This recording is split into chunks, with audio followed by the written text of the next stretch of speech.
Aside from a rad cover showing the coolest boy alive in 1991 with an ill-fitting hat, a budding mullet, and a playful coif of hair, sunglasses, a watch, and whatever else made you hip back then, plus he's surrounded by sharks, giant insects, mushrooms, spaceships, a metal flying robot, and a tarantula. Aside from all of that, there was something else rad-tacular this game tried to do. See, the game released on December 13, 1991, and after that release, players had until noon on April 11, 1992, 5 months later, to practice beating the game. At this time, MTV, taking breaks between showing music videos and reruns of Remote Control, revealed a secret password. When players entered the password and the game's serial number before starting their game, players unlocked a secret 6th level called Prize World. Players then had until midnight to beat the entire game, Prize World included. Beating the game plus that level would reveal a 24-character code. Then, using that code, they called a special hotline, which is now a doctor's office, I think, and could win one of 36,252 different prizes depending on when they called. The first two winners could choose between a rock concert, a sports event, an audio-video room, or 10 grand in cash. Second prize winners, about 250 of them, won a Super Nintendo, and the remaining 36,000 winners won posters or something.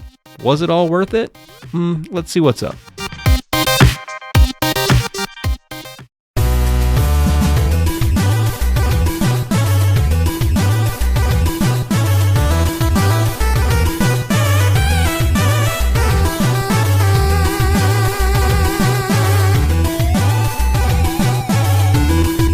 At first glance, Treasure Master is a colorful platformer with some puzzle-solving elements. Cute enemies, interesting level design, and items with special abilities, a recipe for a decent time.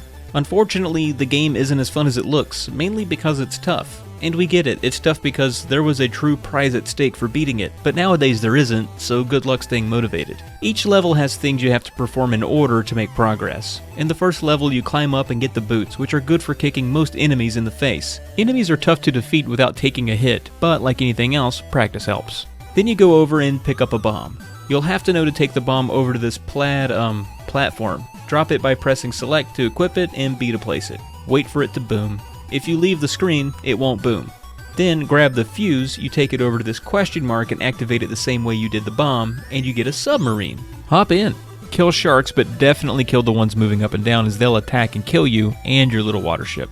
So you see how this works. It requires some trial and error. Jump on a trampoline and hit your head on spikes? Yeah, you need a helmet, go find it. Can't get the helmet because you drown? Need to find the oxygen tank, etc. By the time you figured all that out, game over. Now you have to start over again from the very beginning of the game and piece it all together, and this is grueling. Plenty of NES games work like this, but typically alleviate your frustrations by having password systems or continues, and this game doesn't have any of that, because for a limited time only, literally 12 hours, beating this game mattered.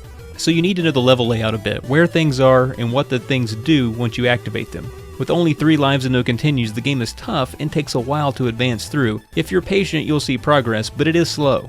Some of the puzzles are tough to figure out. Level 1 is nice because there are only so many places you can go, but other levels really open up. But would you know what the fuse did otherwise? Would you know it went in a question mark? Maybe not. So it's figuring out obtuse puzzles like this which might turn some of you off. There are worse games out there, let's be honest. It has a nice use of color, the music is okay but gets super repetitive after a while, and the levels take you all over the place. Underwater, up into outer space, down a lazy river, inside a circuit board, into a carnival before it's all over. Or is it over? If you entered this code that MTV provided, and any serial number, literally just don't leave it blank, you get access to the prize world the contestants rushed through almost 30 years ago. It's like a combination of the other levels all in one, and is extremely obtuse about where to go and what to do, like jumping into walls to find invisible doors. Yeah, good luck with that. The legacy of Treasure Master's contest is more interesting than the game itself, which amounts to a frustrating, subpar platformer. It's not all bad, but there's plenty of better ones out there, not to mention it will take more than a little trial and error to make it through to the end, especially if you choose to take on the almost mythical prize level. I want to thank Crabmaster for providing some of the footage for this NES playthrough. Be sure to check out his channel shown here and linked in the description. He's beaten over 400 NES games on his channel and counting. Well, that does it for Treasure Master. What did you win for beating it? And thanks for watching.